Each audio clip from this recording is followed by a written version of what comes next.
What's up everyone and welcome to a new video. My name is Holland and I run a YouTube channel that focuses on Premiere Pro tutorials and everything revolving around filmmaking. So be sure to check it out. But today I'm with Adobe and we're going to be jumping into the Essential Graphics panel and teaching you how to animate text within Premiere Pro and save that as a motion graphic template that you can use in any future project of your choosing. It's so powerful. Let's check it out.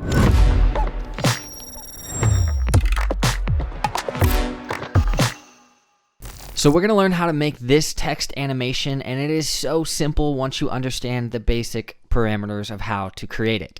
So let's get started with a clean plate. So I'm going to delete that text layer and show you what you need to do. For starters, make sure you're in the graphics workspace up here in the top. You can select graphics and then hit T on your keyboard. You can also go over here to the left hand side and long press on the type tool and make sure that is selected. Click anywhere in your program window and start typing away. Whenever you type something that you like, you can click the Align Vertical Center and the Align Horizontal Center to make sure that your text is in the center of your screen. So how do you animate this text? Well, in simplest terms, you can go to the Effects Controls tab, and under the Effects Controls tab, there will be a Graphics bar. And under that Graphics bar, you can find your text layer. If you click that down arrow, you can see all of the parameters that you can animate. You can animate anything that has the toggle animation button. So in order to create an animation, all you have to do is select the toggle animation button and it'll create a keyframe, and then you can go a couple frames forward and change that value and it will automatically create another keyframe for you, and as you can see, that animation is displayed right there. So that is the basic of animating. You can get pretty creative with the opacity and everything that you want. So now I'm going to show you how I made that beginning animation. For starters, we need a shape layer that is going to surround our text layer. So in order to do that, let's head on over here to the left-hand side and you'll see something called the rectangle tool. If you long press on that rectangle tool, you'll also see the pen tool or the ellipse tool.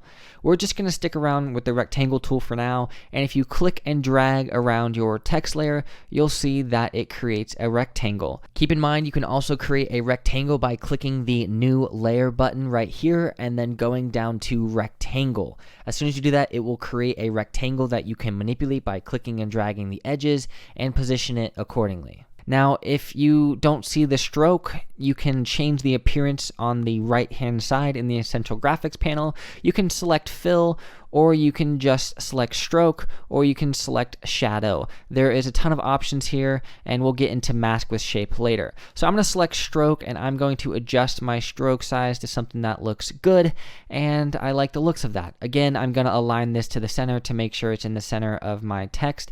So now we have this rectangle, but how do we animate it so it shrinks and then it gets bigger? Well, I like to stay organized, so let's double click on our shape layer and rename this rectangle, or rect. So now what I'm going to do is go over to the left hand side, and you'll notice that in the effects controls there's a shape layer now. If you click this down arrow, you can animate everything just like before, but we're going to be messing with the scale. Now, if you decrease the scale, you can see that my rectangle is just shrinking, and I want it to flatten. So if you uncheck Uniform Scale and decrease the vertical scale, then you will see that the rectangle is now flattening. So what you want to do is go to the beginning of your graphic by dragging that playhead, and then go to the vertical scale and change that all the way to 0. Once you do that, click the toggle animation button and that will create a keyframe. Now all you want to do is drag a couple frames forward and change that vertical scale all the way back up to 100. And if you play this back, look what happens. It increased the size of our vertical scaling, so now we have that look. So this is one tip when you are animating anything in Premiere Pro. Play around with the keyframes. So I typically like to right click on my first keyframe and go to ease out, as that will ease away from that keyframe, and then if I right click on my second keyframe and go to ease in, that will ease into that keyframe. This will basically make it a little bit smoother. And I want to quickly explain what Easy Ease does to your keyframes. For example, if you look at our velocity graph right here, you can see that it goes from 0 all the way to 709 right away.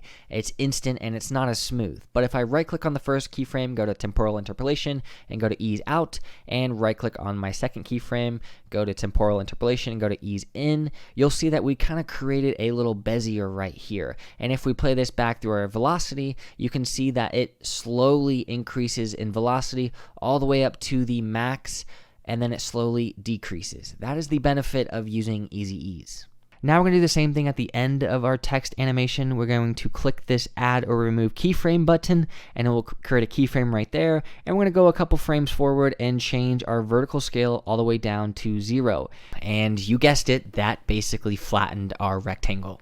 Make sure your ending keyframe is all the way at the end. Now that we've done that, how do we get the text to be behind my shape layer so it's like the shape is revealing our text layer? Well, in order to do that, we actually have to use a shape as a mask layer. So what you're going to do is right click on the rectangle layer and select duplicate. Since these are the same, you can select any one, but make sure you use the one right above your text layer and double click on that and change this to mask layer. And on this mask layer, we actually want to come down here and make sure fill is selected and deselect stroke because you don't need that anymore. And then we're going to select mask with shape. And what that does is it basically creates the shape as a mask layer. So then it hides everything beneath it. For example, it's hiding our text layer until we reveal it. And just like that, our animation is almost complete. A few final tips I want you to know is that what happens if you change your text position? Well, check it out. Nothing is shifting with it. It doesn't work. So we have to use responsive design position to pin our shape layers to our text layer. So we're going to select our mask layer and select pin to Holland, which is our text layer, and then go over here to the right hand side and click the center button, as this will select which edges of the parent layer will be used for pinning. Just hit the center, as that will pin it on all sides. Do the same thing for your rectangle layer and pin that to your text layer as well, and make sure you pin it to the center so everything is pinned. Now if we change our text layer, you'll see that our animation will move with it, and all of those keyframes will be right there. And one final note, watch what happens if you increase the length of your animation. Well, these keyframes didn't move with my animation. And what if I want my animation to be longer? So in order to do this, all you need to do is create an intro duration and an outro duration with responsive design. And you can do that in the right hand side right here. As you can see, you can simply click and drag to the right, and you'll see as soon as you do that, it creates a gray box over here in the left hand side. It will preserve your keyframes even if your duration changes. So you can also adjust this by using these little blue lines up here in the top portion of the effects controls panel, which I like doing. So you can just click and drag that blue dot and cover all your keyframes, and then you can do the same for your ending duration or your outro duration. Now if we increase the duration of our text animation, you can see that those keyframes will be preserved. It goes the same if we decrease the duration. So now that we have completed this, how do we export this as a template that we can use for a future project? Well, all you have to do is make sure your graphic is selected and go up to graphics and then go down to export as motion graphics template. As soon as you do that, you can name this whatever you want. I'm going to name that KH scale reveal and then give it some keywords. Keywords will help you find it later. And then click OK. As soon as you click OK, head to the Browse tab under the Essential Graphics. And if you scroll all the way down to the Ks, you should see that KH scale reveal. And the cool thing about this is if you are working on a project, you can simply click and drag that graphic that you created into your timeline.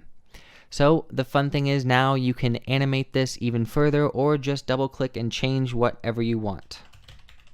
Subscribe. Well, that's all I have time for today, but hopefully you got a quick little overview of how to animate text within Premiere Pro and export that as a motion graphic template that you can use in a future project. As always, my name is Holland, and I hope you guys enjoyed. If you did, click that like button, and I'll see you next time.